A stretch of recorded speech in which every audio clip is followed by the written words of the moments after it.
Martinez Zogo, pourquoi combattez-vous les personnalités suivantes?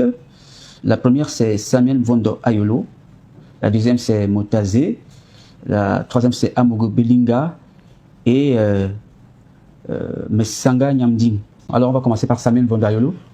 Oui, vous savez, il y a des noms, quand je les entends. Il y a des noms, quand je les prononce, tout de suite j'ai la nausée. Je n'ai pas envie de prononcer ce nom-là. C'est pas possible. Bon, passons, s'il vous plaît. Lui, Paul Motazé. Lui, Paul Motazé, en tant que ministre des Finances, pour dire vrai, je ne le combats pas. Hein. Oh, d'accord. Je suis contre sa façon de gérer ce ministère et la façon avec laquelle il gère les finances du Cameroun. Il y a Jean-Pierre Amogo Belinga. Sauf erreur, hein, je crois vous avoir entendu plusieurs fois dans votre émission, je crois vous avoir écouté dire de belles choses concernant ces messieurs-là.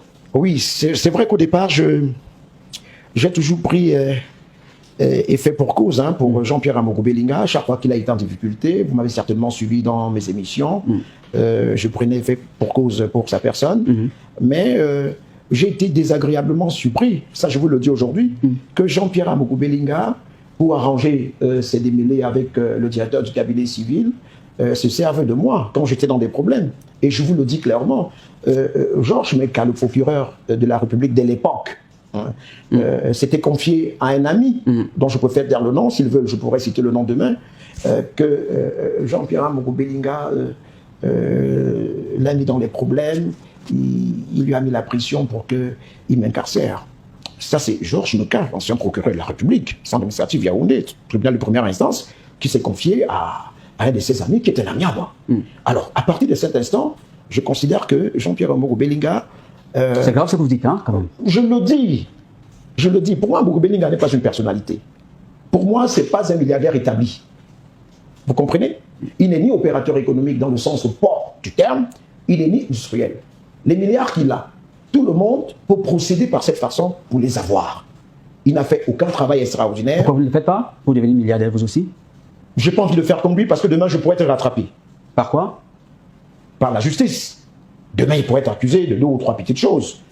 S'il n'arrive pas à justifier la provenance de ces milliards qu'il distribue comme ça à la volée, distributeur automatique de billets de banque. Non, le père ne parle pas encore. Attention, hein. Vous savez, il y a une affaire qui fait la une aujourd'hui des médias. On en parle un peu partout dans les salons feutrés. Cette affaire de rétrécissement fiscal dont il fait l'objet aujourd'hui, dans son entreprise. C'est une cabale, hein, cela a été démontré. Il n'y a aucune cabale là-dedans. Je suis désolé. Il n'y a aucune cabale.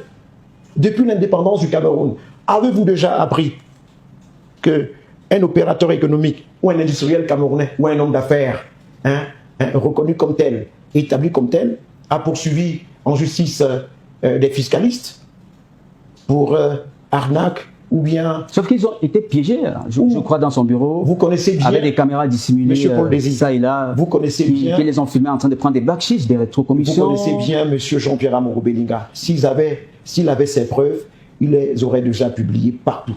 Il ne les a pas. Il a été dit, moi je l'ai écouté dans un reportage où tout cela a été transmis à la justice. Il fait ce qu'on appelle la fuite en avant. Les impôts qu'on lui demande de payer, il les payera. Il fait ce qu'on appelle la fuite en avant. Est-ce qu'on n'en fait pas assez quand même, cet acharnement sur cet homme qui, est-ce que vous savez qui donne des emplois aux jeunes Camerounais? Quel emploi il donne? Quel emploi il donne?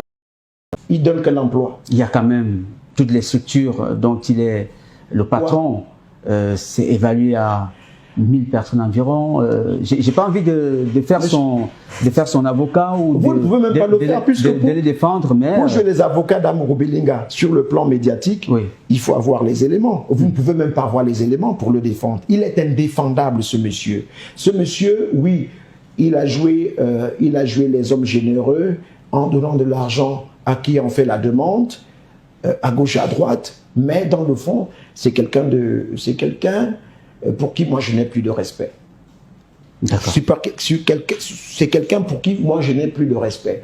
Et je vous le dirai une autre fois. Pour le moment, limitons-nous à ce que je vous dis. Pour moi, Jean-Pierre Amogo Belinga, homme d'affaires établi comme tel, je mets de réserve, opérateur économique. Il n'y a pas qu'au Cameroun qu'il a des activités. Il y a la sous-région, vous l'avez parfois vu aller en Guinée équatoriale, en Centrafrique, Gabon. Aller en Guinée équatoriale, c'est quoi? Congo. C'est extraordinaire d'aller en Guinée équatoriale, d'aller en Centrafrique, d'aller où?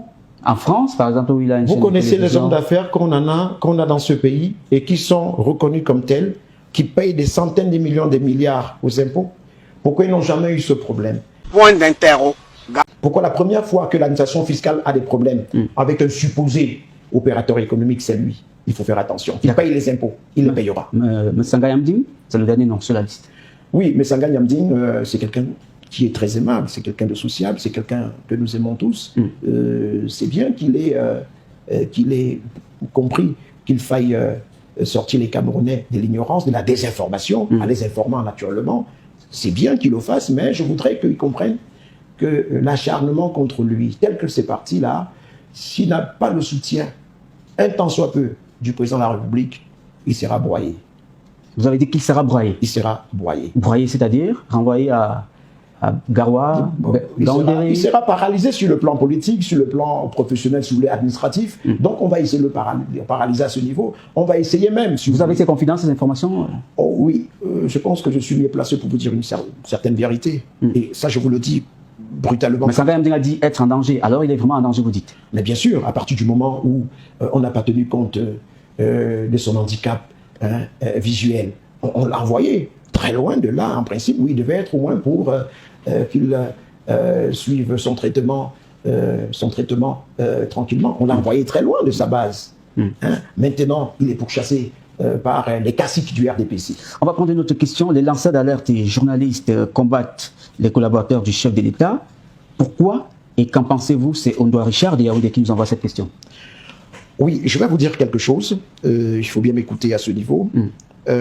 Les collaborateurs du chef de l'État, parfois sont combattus à tort.